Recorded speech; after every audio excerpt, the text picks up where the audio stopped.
Okay. Also, everyone has their biases. That's just how humans are, but you want to try not to show them when you're researching or when you're debating, um, especially when you're picking your sources, because you want to go into debate with an open mind and more professionally. And of course, you might not agree with the thing you're going to be debating for or arguing for. So you don't want your biases to show, especially if you don't agree with what you're arguing. You also want, when you're researching, you want to keep your research as organized as possible, because this will help when you're constructing your arguments, and of course also when citing, which you also need to do. So keep track of your sources. Okay, now with the general things out of the way, I'm going to share a slideshow.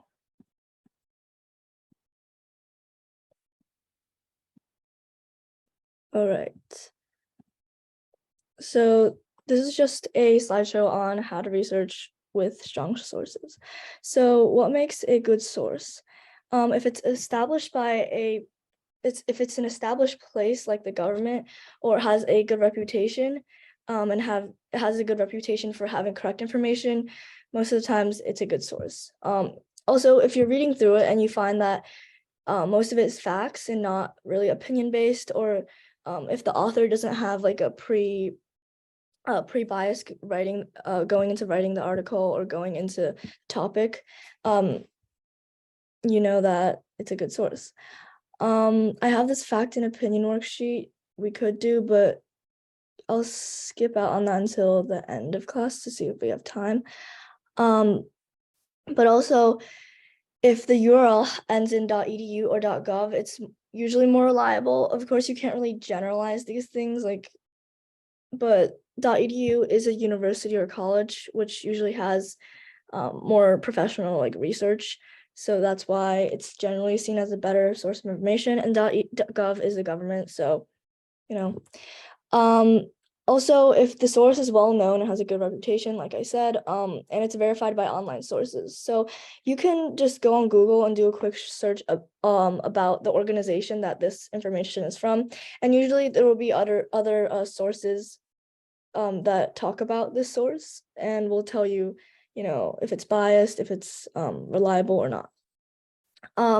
Another way you can tell is that if it's reviewed well or used in a database or experiment. So if it's reviewed well, like online, if you search it up, like I said, or if it's used in a database or experiment, or if it's a database or experiment itself, because during those, the organizers do make sure that everything is in a controlled environment and there's no bias, usually, mostly.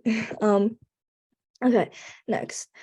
How to find a good source. So to find better, more reliable sources, you could use scholar.google.com instead of just Google, because it'll show more databases, which, like I said before, is higher quality. And we will compare the results between regular Google and Google Scholar in a second. But generally, it's better on Google Scholar. Also, you can use teacher recommended websites, which I will recommend a few organizations at the end of the class. And also try to find many sources on your specific topic or the specific piece of information you're trying to find, and then find what information overlaps. So if there's a lot of sources saying that it rained yesterday, and then there's one source that said it didn't rain, most likely it did rain, because generally correct information is more available and widespread. Next, like I said before, we're going to test the Google Scholar thing. So if we go on Google Scholar and search climate change, the first link that comes up is a book. And if we click on that link, you can, if I get rid of this, you can see that this is a study and a very in-depth book with all these different pieces of information. And as you saw before, there was a chart showing all these emissions and stuff. And this is, as you can see, a very scientific study with very in-depth information about climate change. Whereas if you go on Google, like normal Google, and search up climate change, you get still pretty decent information. There's a definition from the United Nations, which is pretty good. There's a lot of news stories, which can be a hit or miss, you know. The first site that comes up though, other than these news stories, is one from NASA, which is pretty good.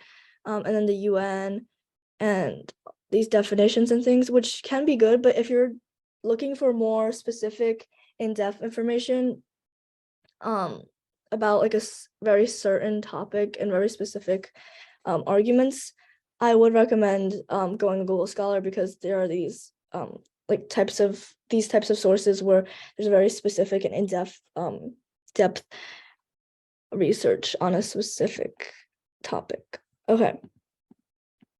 Now back to this. The next thing you can do is the CRAP test, which stands for the C, currency, R, reliability, A, authority of author, next A, authority of organization, and P, purpose or point of view.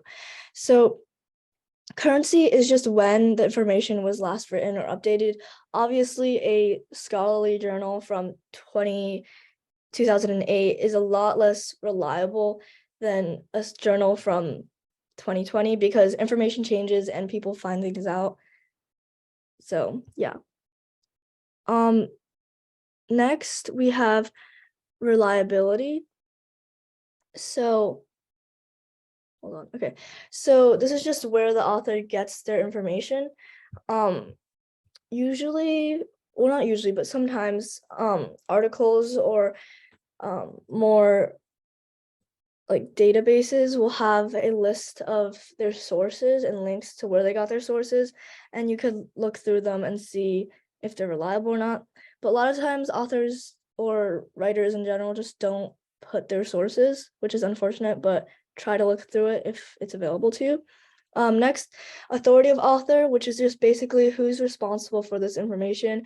If you go on any news site and you click on an article where it says the author, is usually a link, and then you could see the author's profile and then all the articles they've ever written, which isn't super helpful. But if they have a profile and with a description of all their credentials and all that, you can see somewhat if they're a good source and good author for this information you're looking for.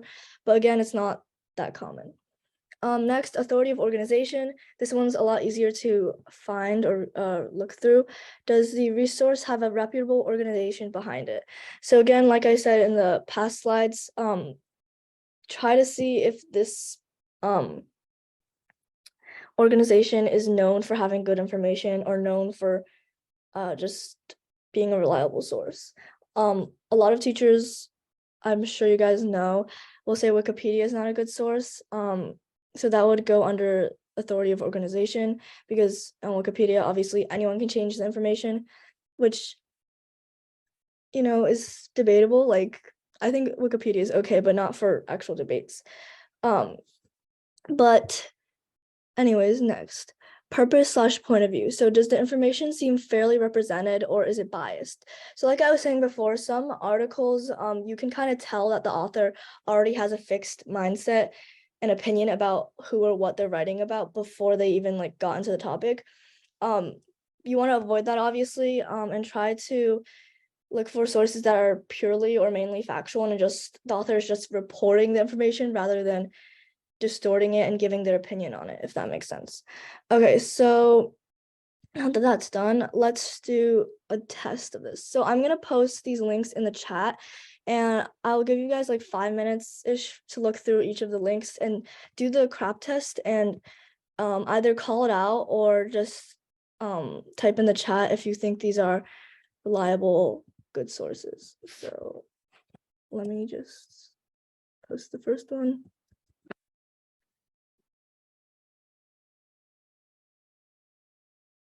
And I will be right back.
So here's just a crap test in case you guys want to look through it while you're looking through the article.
Yeah, so you guys can either just call out what you think of the link, or you guys can type in the chat.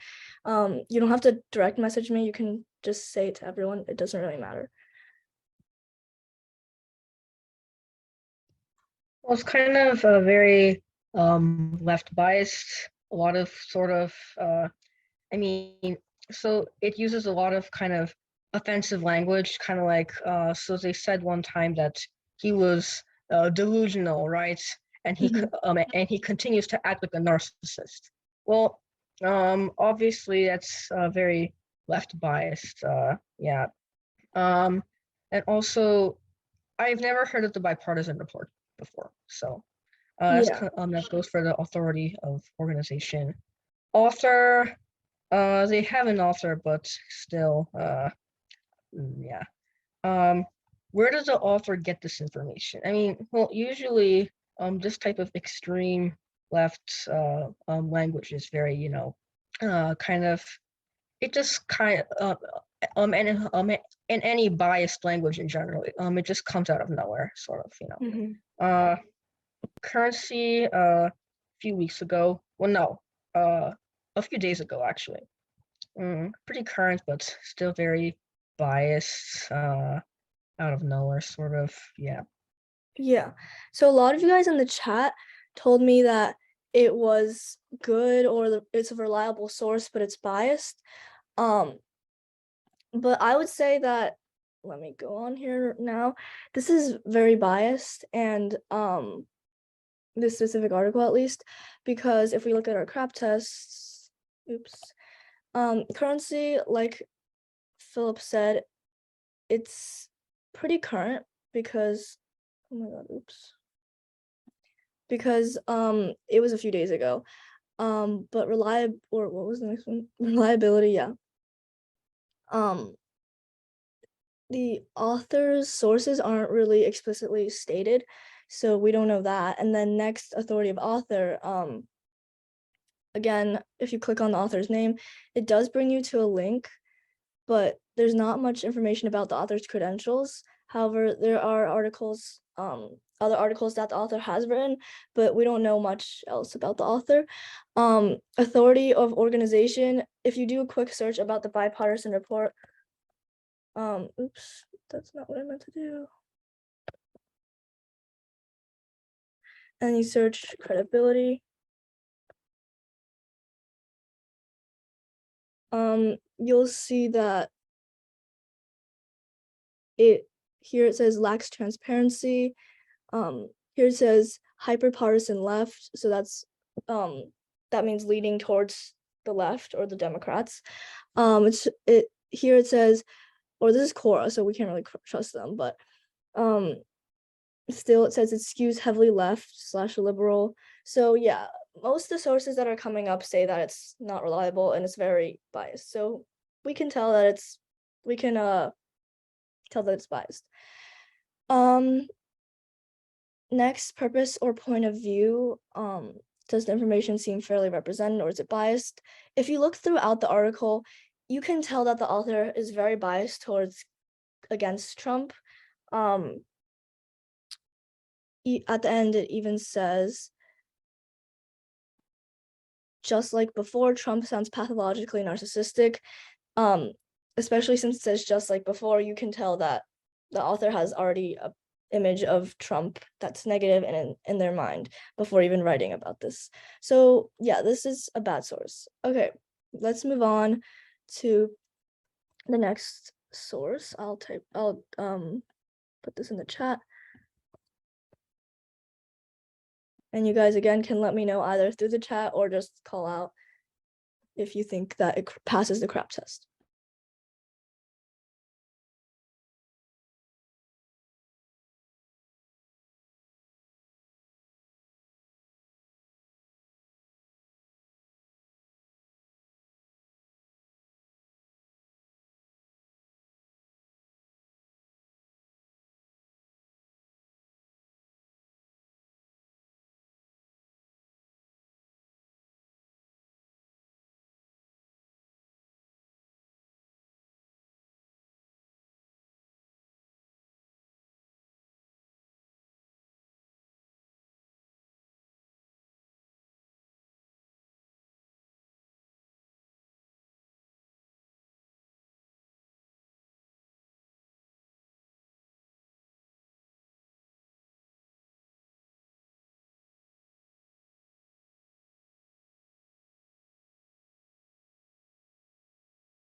Yes, Philip.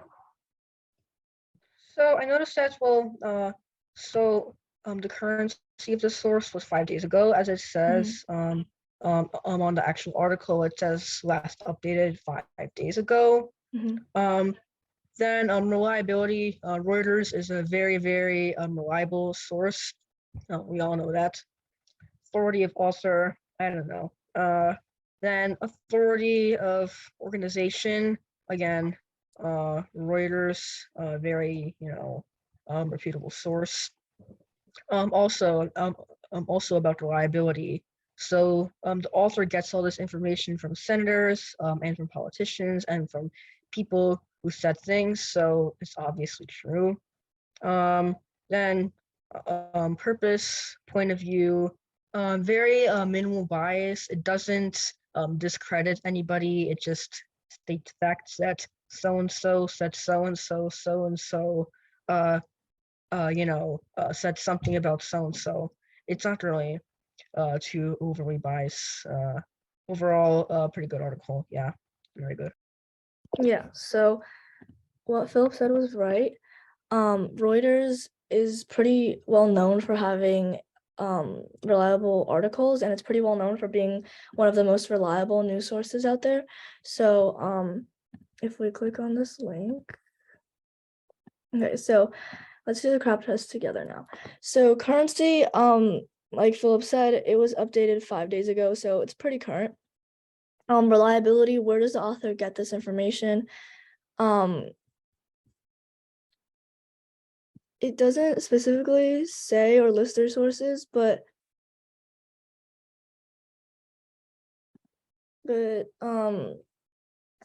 yeah, so authority of author, if we click on the author's name, again, it doesn't really say much about their credentials and things.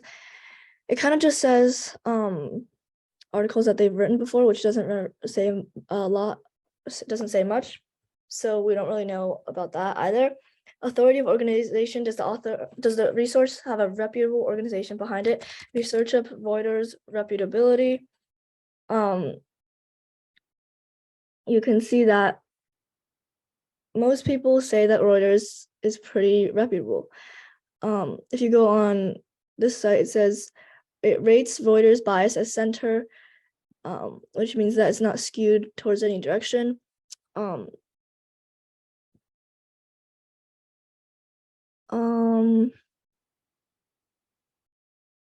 so yeah,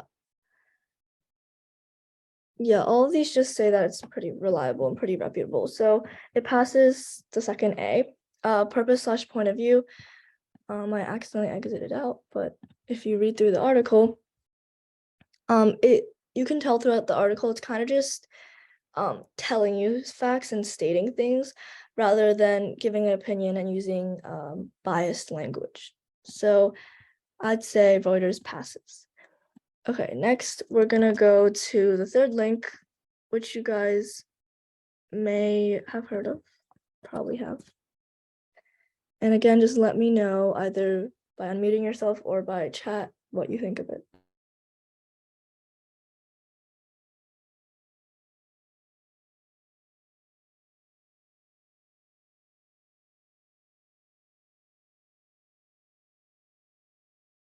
Oh, yes, Philip.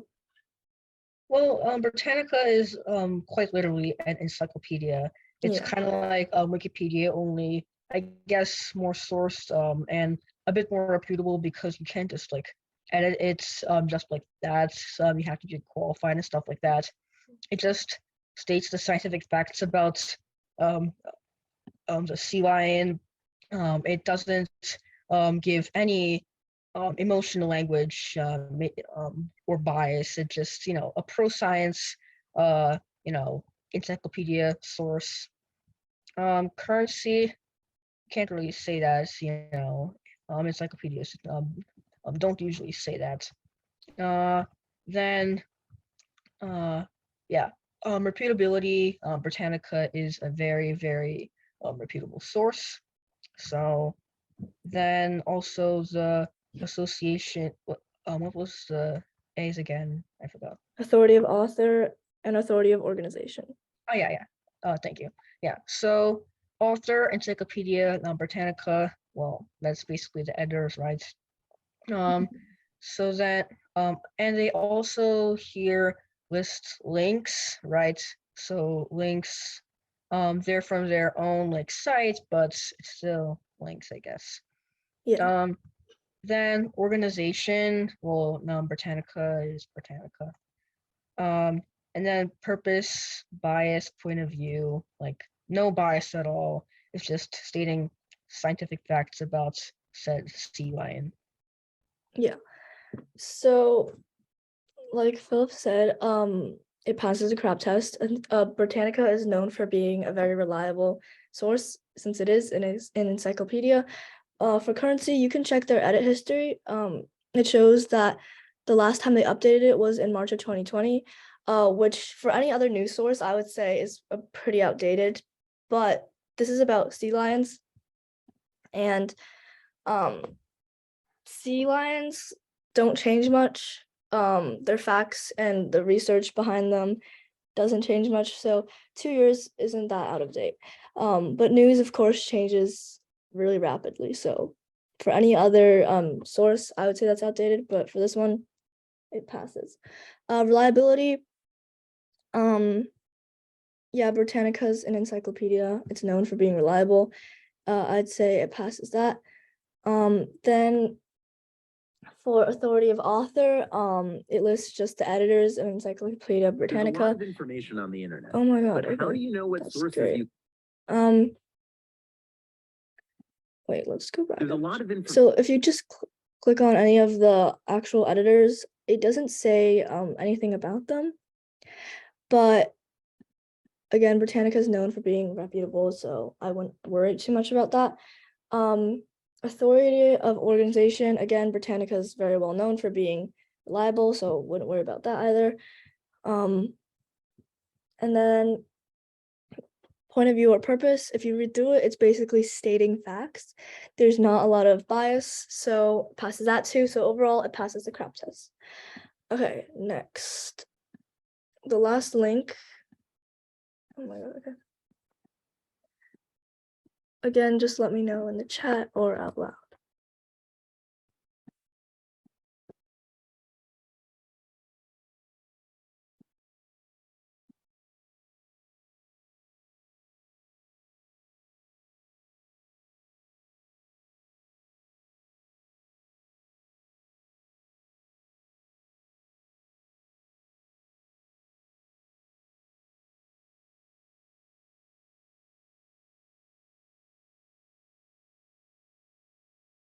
For anyone who just joined, we're just looking through these sources and seeing if they pass the crop test. All the information about the crop test is on here. And just type in the chat or unmute yourself and let me know what you think about that source.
Yes, Philip. Yeah, so currency published July 26th, so that was a few days ago, right? Reliability author. I think he has like some links. Again, it's from Fox News's own website, but yeah, still, it doesn't really show the actual sources, you know. So then, so yeah, authority of author. I mean, we don't really know too much about authors for journalists sites. Then authority of organization. Now, here's the big question, because Fox News is a very extreme rights bias um news company. Mhm. It's it's notorious for promoting right leaning propaganda and you know being very anti-left and far right. So not a very reputable organization by itself. And as we can see, it reflects some sort of anti-China bias.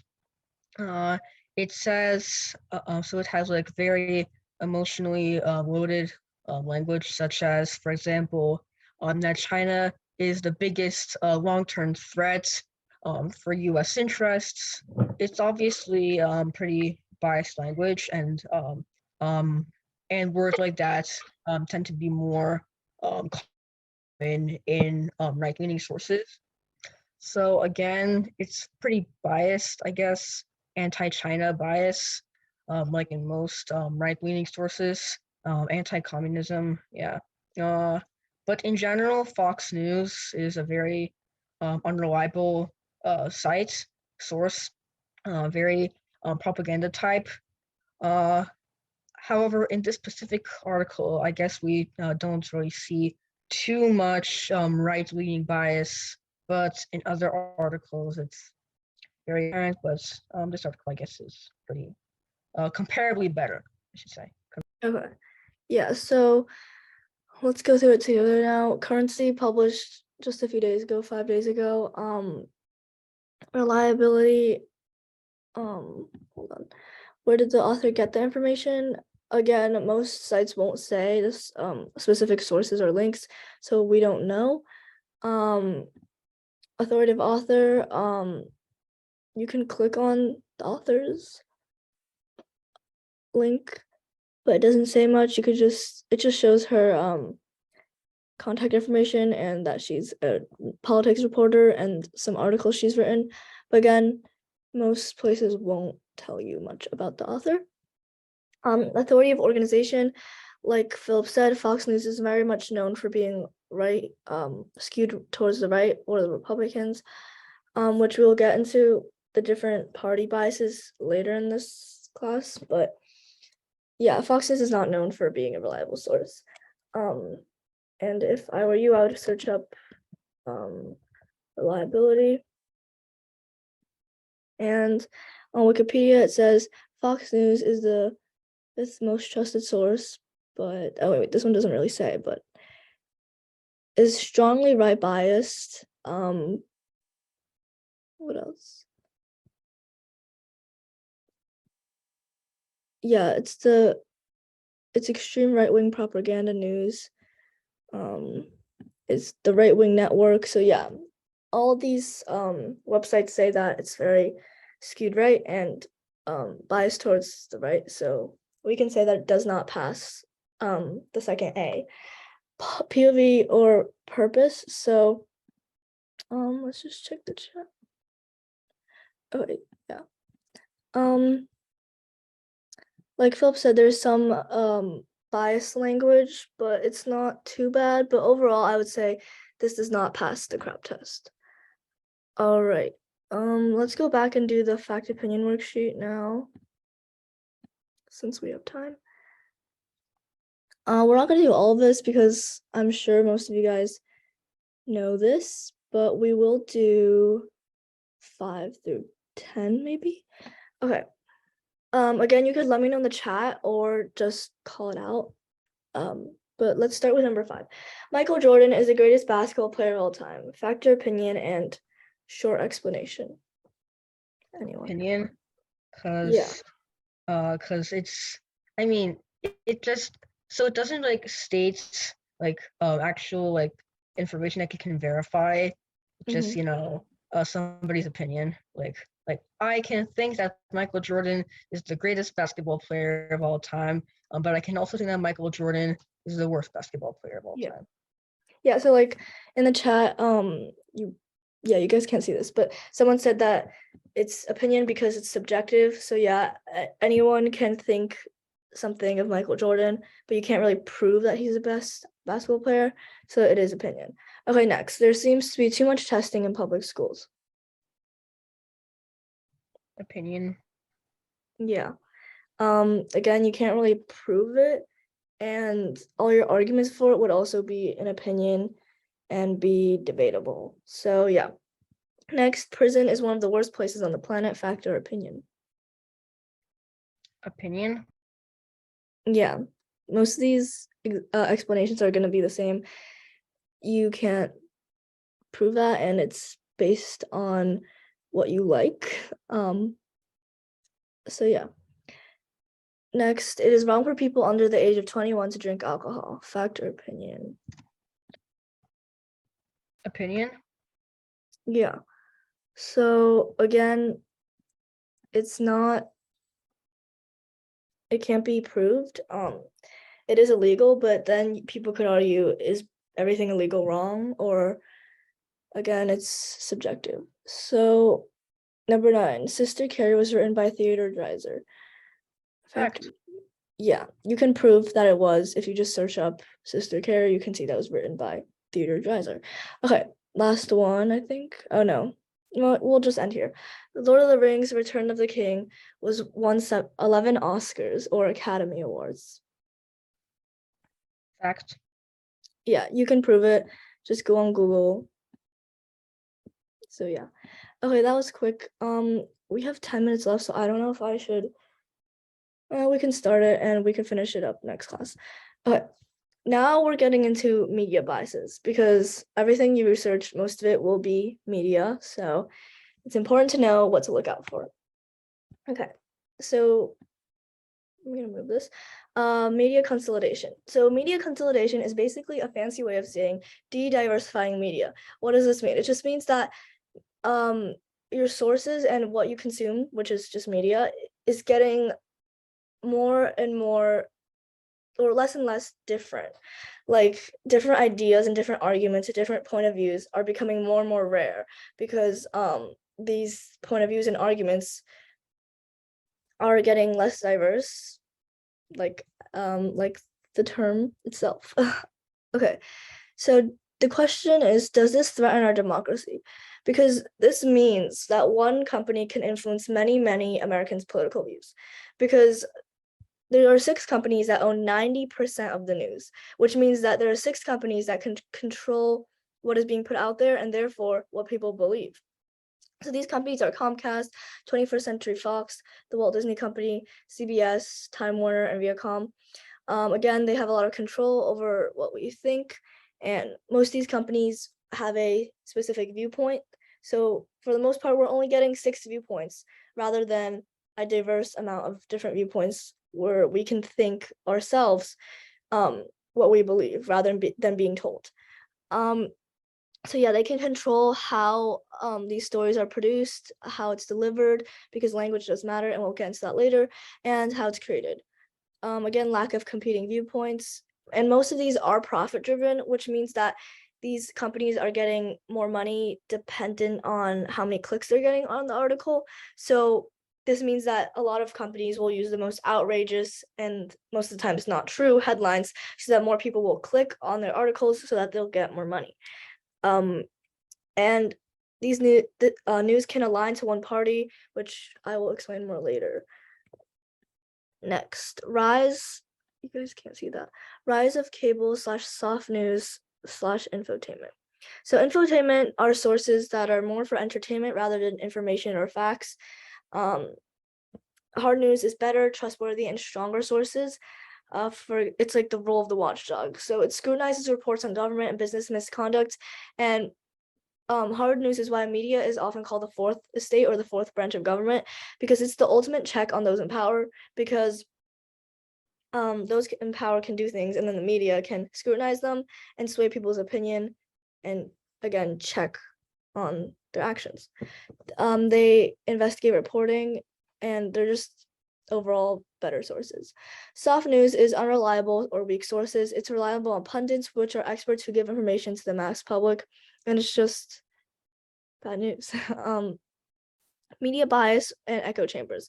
So echo chambers are when news is repeated over and reinforced over and over again and protected from conflicting ideas or rebuttals. So that's pretty self-explanatory. I'll get more on the I'll explain more on this later, but yeah. Okay. This is a continuation of the last slide. A lot of people are wondering now if people can tell the difference between news and news analysis. News being like actual reporting on what's happening, and news analysis being people commenting on the news. Can people tell the difference between the intent to inform versus the intent to entertain or sway? Again, on infotainment. Types of bias consider selection and omission, what they put in and what they keep out, placement where facts and headlines and other things are. Headline can change, and a lot of times, like I said before, is clickbait, so they get more profit. Photos and captions. People can Photoshop, obviously. They can cut off photos, which reduces the context of the photo or the information, how it's framed or angled. Captions can also be incorrect. Example, terrorist versus patriot. Hundreds injured in a train crash versus only minor injuries in the train crash. Again, like the first headline would be true, but it portrays this false idea because again your words matter. The fundraiser earned only $1,005 versus the fundraiser earned over $1,000. The second one is true, but it gives you this idea that it's well over 1,000 and oh, it's so much money, but it's only $5 more than 1,000. So the bottom line is the language used matters. It affects the idea that the information gives to others, and you want to make sure you're not being swayed. Okay, rise of fake news. Fake news is news intentionally created to misinform. Disinformation, which is information that's intentionally wrong, or deliberately deceptive or uncorroborated statements presented as facts. Fake news undermines the real news and has severe consequences. It hampers and informs citizenry, and sharing fake news undermines the credibility of news as general, because accusations of fake news have gone mainstream. And let's be honest, if you see fake news, you're gonna just trust the news less. Like this quote says, fake news and the proliferation of raw opinion that passes for news is creating confusion, punching holes in what is true, and causing a kind of funhouse effect that leaves the reader doubting everything. So yeah. Okay, next, this is a continuation of the last slide. Fake news versus informed citizenry. The echo chamber effect, like I said before, is also known as filter bubbles. It basically caters to use by feeding viewers only similar news. And this is because I'm sure many of you guys know, your computer can like track what you click, and it'll see what you like the most or what you click on the most. And if you have these ideas in your head, obviously, and you continually click on news articles that align with your ideas, your computer is gonna only feed you those types of articles because that's its job. So therefore you have this, you basically live in a bubble where all the news you're getting is reinforcing the ideas you already have, and you're not getting any competing ideas that can help you change your mindset. And this is why disinformation sticks with people. As the LA Times said, the internet gives the public a wide range of information sources, and people have an alarming tendency to gravitate towards them. With all this being said, here are some tips to spot fake news. Try to be skeptical of headlines. Try to think like, are they saying this to get me to click on it, or are they saying this because it's true? Be skeptical, especially of like those outrageous, like super shocking headlines, because most of the times they just want you to click on it, obviously. Look closely at the URL, investigate the source, like the crap test. You can just search up the organization and see if they're reliable or not. Watch for unusual formatting. This isn't a good indicator on it in and of itself, but usually more established sources will have more established websites with normal formatting. Consider the photos used. Think critically about if they're being edited or altered, or something's cut out, or the caption could be wrong, and inspect the dates. Again, with the currency, you want to make sure that everything's up to date and not super outdated. Okay, here's a bias chart of the news created by Advance Media, which is a very reputable source. I'll just point out some that you guys might have heard of. Like I said before, the bipartisan report. Oh yeah, so the higher it is on the chart, the more reliable the information is, and the lower, the less reliable. And then I'll move this so you guys can see. The more left it is on the chart, the more left wing it is, which is Democrat, and I'll get into that later. And the more right is the more Republican or conservative. Okay, so what you really want is the middle and like higher on the chart. So if you look, CNN is here, CNN Web and CNN TV is different, but CNN is pretty reliable on this chart, but it does skew to the left a little. Bipartisan report, what we were just looking at, it's very skewed left, and the information is not very reliable. If you look at Vox, they're pretty reliable, but also skews left. The New York Times skews a little left, but it's mostly reliable. Reuters, like we were saying before, is almost exactly in the middle, and it's very reliable on the chart. Wall Street Journal is pretty reliable, but it skews a little right. What else? The Daily Mail is not so reliable. Fox News skews right and isn't very reliable. The New York Post, foxnews.com is more reliable than Fox News Channel. Don't know how they did that, but hey. So yeah, that's just some of the news sites you guys may have heard of. But as you can see, there's a lot of news sites, and you want to be careful, but you guys can use this chart as a general tool to decide if that source or organization you're using is reputable. And yes, Philip, you can go. So I just want to point something out. So it's a lot easier to spread propaganda and emotionally loaded language on TV than it is on like websites. It's just easier to like talk to the audience, tell them propaganda and stuff. It's easier to do it on TV, and that's why TV sources tend to be more more biased than web sources. So yeah, that's kind Yeah. Okay. We're running out of time, but I'll try to squeeze this in. I have a chart for liberal versus conservative viewpoints, like I was saying before. Liberal just means the Democrats or the right wing or left wing, sorry. And it's just a political party. Conservative are Republicans or right wing. Here are the topics and issues and their viewpoints. So on abortion, liberals are more pro-choice, is what they say, and they're in favor of abortion. For conservatives, they call themselves pro-life, and they're against abortion. And then for guns, liberals are pro-gun control, while conservatives are pro-gun rights. Crime, liberals believe that it's a social issue, and they have defendants' rights, meaning that they think that crime has deeper roots and deeper causes. And conservatives are tougher on policing / laws, and that's their solution basically to crime.